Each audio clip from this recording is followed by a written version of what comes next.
สวัสดีทุกคนนี่ก็คือเขาจะมาฝากเสียงเป็นครั้งแรกของชีวิตกันเลยก็ว่าได้เนาะเพราะว่าบ่เคยฝากเสียงยาวปานนี้แล้วก็เขาจะฝากแต่ต้นจนจบนี่จะเป็นคลิปที่เขาตัดต่อมาแล้วตอนนี้เขากำลังเดินทางกลับบ้านในขณะที่เขากลับบ้านเขาสิไปใส่เนาะฝากติดตามเบิ่งเลยในคลิปนี้จบเลยเนาะนี่มันจะเป็นคลิปแบบที่เขาตัดต่อแบบโคตรสั้นที่สุดเลยความจริงมันจะเป็นคลิปที่โคตรยาวเลยก็ว่าได้เนาะเบิ่งคลิปโตนี้แม่น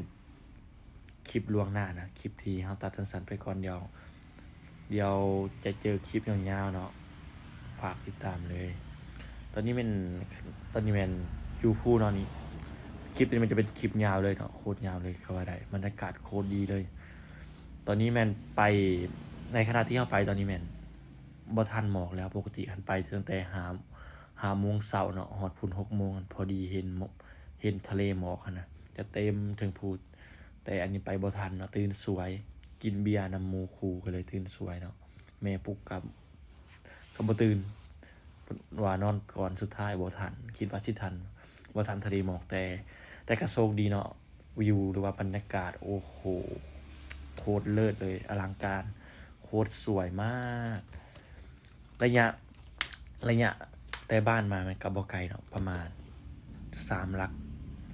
เราต้องจอดรถไว้อยู่ลุมนะขึ้นมาอีกรถใหญ่รถจักรรถถีบรถยักษ์ขี่ได้เนาะ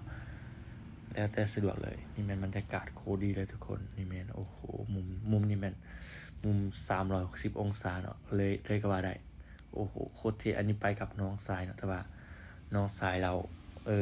อายกล้องเราบกล้าเข้ากล้องเนาะอันนี้เข้ากล้องพอดีให้น้องสายจับให้นะครับโอ้โหโคตรงามเลยนี่โอ้โห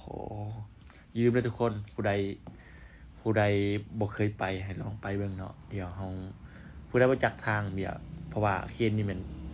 เคียทีน้องสายเฮาเลี้ยงงัวเนาะติดต่อหาน้องเฮาได้หรือว่าแชทหาเฮาเดี๋ยวเฮาจะพาไปสิให้น้องสายเฮาพาไปเนาะบรรยากาศโคตรดีเลยเนาะสถานที่แมนที่บ้านโพนวนเมืองเรางามแขกสารวันเนาะโอ้โหโคตรเท่เลยทุกคนนี่โคตรมีความสุขเลยโอ้โหบรรยากาศเลิศมากเขาจะลองพากเสียงตัวนี้แมนสิเอาลง TikTok เบิ่งอ่ะโอ้โหมันสิขึ้นฟีดหรือบ่โอ้โหอันนี้มันโคตรเย็นเลยเนาะมวนกับน้องเนาะน้องว่าเอาเลยไอ้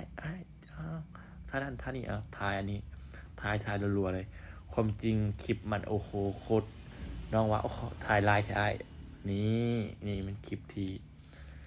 จูงวัวเนาะจูงวัวไปผูกงัวก็มีนี่จะเป็นงัวอีพอมันแหละน้องสายเพิ่นเลี้ยงเนาะอยู่บ้านเพราะว่าอยู่บ้านบ่มีไผมีแต่น้องคนเดียวเนาะนี่มื้อพิเศษมาเลี้ยงงัวซอยน้องสายเนาะนี่คลิปแมนจะได้จบเพียงเท่านี้เนาะคลิปภาพสุดท้ายนี้ยังไม่จบเอาเบิ่งต่ออีกหน่อยนึงก็สิจบแล้วเอาฝากติดตามคลิปต่อไปเนาะเจอกัน